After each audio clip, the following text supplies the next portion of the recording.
जंगल में एक शैतान मंकी और एक स्ट्रॉन्ग एलिफेंट हमेशा लड़ते थे।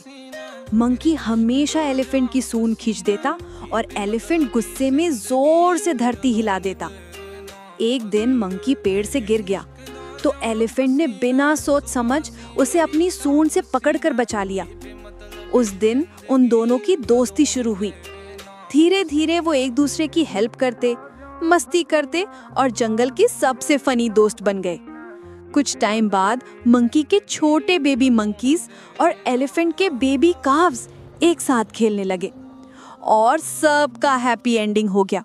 फिर भी रोने लगे क्योंकि आप लोग ने लाइक एंड सब्सक्राइब नहीं किया। मिलते हैं नेक्स्ट वीडियो में।